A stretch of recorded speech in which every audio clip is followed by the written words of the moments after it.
आपको या आपके संस्थान को, एनजीओ को, मदरसे को और ये फंडिंग को लेकर किसी तरह का डर है क्या? नहीं, मुझे तो डर नहीं है भाई। तो विवेक सर को, मैं तो कह रहा हूँ विवेक सर को इतनी आपत्ति क्यों है? विवेक भाई, आपकी कोई एनजीओ है क्या? विवेक भाई, एनजीओ आपकी कोई एनजीओ है क्या? वो तो व्यक्तिगत है, उससे क्या फर्क पड़ जाता है? मैं उससे ये कहना चाहता हूँ, अगर है फिर तो आपको अधिकार है बोलने का कि हाँ भाई ठीक है, मेरा नुकसान हो रहा है। मैं जल्दी से विवेक सर, ठीक है सर, मैं विवेक सर आपके पास आ रहा हूं। विवेक सर, मतलब अगर कोई संस्थान, उससे विदेशी फंडिंग हो रही है, नियम तो पहले से है, कांग्रेस लेकर आई थी, उसके बाद मनमोहन सरकार के समय में, मोदी सरकार के समय में उसमें कुछ संशोधन हुए, उसको और सख्त किया गया।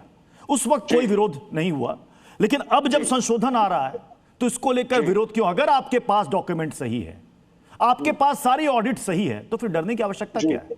नहीं, ऑडिट तो पहले से चल रहा है। वही तो मैं कह रहा हूं, पहले से व्यवस्था है, तो अब डर की व्यवस्था, अब डर का विरोध क्यों? क्योंकि भाई साहब डर लग रहा है, क्यों?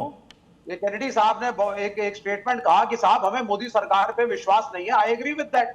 अब बेसिक बात क्या है साहब, ऑडिट तो हो आज से नहीं, जब से रजिस्ट्रार ऑफ सोसाइटीज के यहाँ पे कोई भी एनजीओ, कोई भी ट्रस्ट, कोई भी सोसाइटी बनती है, एनुअल रिटर्न आपको तो भरना ही पड़ता है। वो तो कानून है। अगर आप नहीं भरेंगे तो आपका रजिस्ट्रेशन सरकार कैंसिल कर देंगी। ये कोई नई चीज तो है नहीं, तो ये तो ऑलरेडी हो रही है, तो ये तो कुछ भी नया नहीं हो रहा। तो auditing is already in place. लेकिन तो ये कोई नई चीज नहीं है। प्रॉब्लम कहां है? प्रॉब्लम कहां है? सब सरकार कह रही है आप हमारे हिसाब से चलेंगे।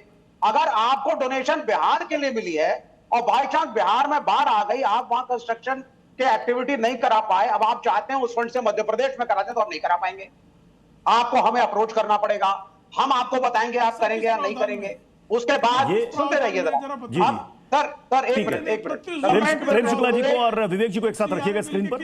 ज्योग्राफिकली भी अब वो एनजीओ या सोसाइटी फॉरेन फंड को, मैं इनसे जानना चाहता हूँ एफसीआरए किस प्रावधान में ये है? नहीं, ये जो बात ये कह रहे हैं कि भाई बिहार के लिए मिला तो आप कहीं दूसरी जगह यूटिलाइज नहीं कर पाएंगे, सरकार तय करेगी कि एनजीओ तय करेगा? आपको परमिशन लेना पड़ेगा एनजीओ को, अगर वो फॉरेन के फंड्स को एक स्टेट के बजाय दूसरे स्टेट में लगा रहा है, it has to take a due permission from the government. Permission लेने में क्या आपत्ति है? इन केस मैं वही बात बता रहा हूं ना आपको सर। एक तो हाथ जोड़ के हम गए साहब, हमने कहा हम गरीबों के लिए पैसा दे दीजिए साहब, हमें यहाँ शिक्षा या चैरिटी का काम करना है। बड़ी मुश्किल से डोनेशन लेकर के आए, अब पता लगा एक राज्य में नहीं कर पा रहे हैं, उस राज्य में नहीं कर पाए तो आप लोग कह रहे हैं कि साहब यहाँ नहीं कर सकते दूसरे राज्य में, तो फिर वापस आओ, फिर वहां हैरेसमेंट, फिर सरकारी तंत्र, फिर वही डीएम, फिर वही कलेक्टर, फिर चाहे हमारी हो या आपकी। हाँ तो अच्छा और बताइए सर, अभी ये पहले से क्या हैरेसमेंट होगा? नहीं सर, एक प्रक्रिया को पूरा करना हैरेसमेंट कैसे है? नहीं, बहुत हैरेसमेंट है सर। आगे आप सुनिए ना सर, और मैं बताता हूं इसमें।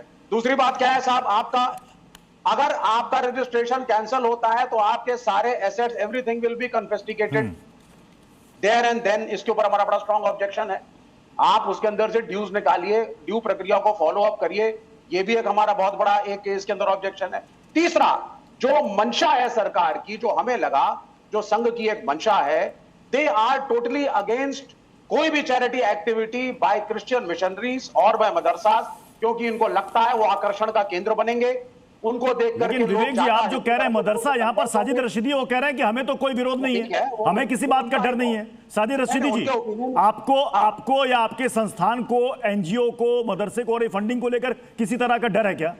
साजिद रशीदी जी।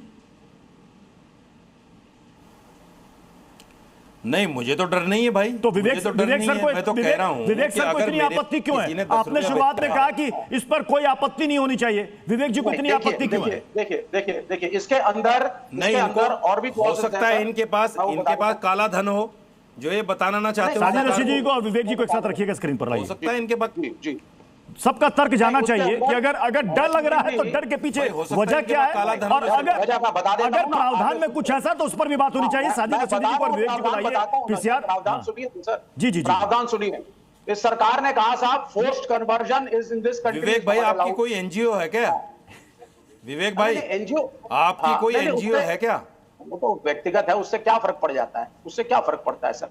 बात सिर्फ उसकी नहीं है ना, मंशा को समझिए। क्रिश्चियन मिशन, नहीं आप सुनिए ना मेरी बात सुनिए। नहीं अगर एनजीओ है और है कि नहीं है? मैं कई एनजीओ का, अरे पहले बताओ तो सही मेरे भाई, पहले बताओ तो सही है या नहीं? हाँ तो उसमें क्या, हाँ है तो, अगर है तो नहीं, मैं उससे ये कहना चाहता हूं, अगर जी। अगर है फिर जी। तो आपको अधिकार है बोलने का कि हाँ भाई ठीक है मेरा नुकसान हो रहा है। नहीं, अगर ये नहीं बात- है देखिए, तो आप- फिर क्या फायदा आप- भाई उसके बोलने का? क्योंकि कुछ क्लॉजेस तो हम डिस्कस कर सकते जो हैं ना बच्चा सर। पैदा ही नहीं हुआ उसके बारे में बोलने का क्या नहीं, मतलब नहीं, बनता है? अब ये बात अब आप सुनिए रशीद नहीं, जी, जो मेरी बात बच्चा सुनिए, पैदा ही नहीं हुआ उसको बोलने से क्या अरे फायदा बाबा, उसके तो बारे सुन में? तो लो, फिर आप उसे काउंटर कर लीजिए ना, मेरे लॉजिक को तो सुन लीजिए आप कम से कम सर। सर, इस देश के अंदर ये सरकार और संघ कहती है फोर्स कन्वर्जन नहीं होना चाहिए, हम भी कहते हैं नहीं होना चाहिए, आप भी कहते हैं कोई भी चीज जबरन नहीं होनी चाहिए। लेकिन जब लोग अच्छे कार्य करते हैं, अच्छी एक्टिविटीज करते हैं, मिशनरीज के रूप में, एजुकेशन के रूप में, प्रेम शुक्ला जी को एक बार फिर से लाइएगा जैसा स्क्रीन ने पर। कहा,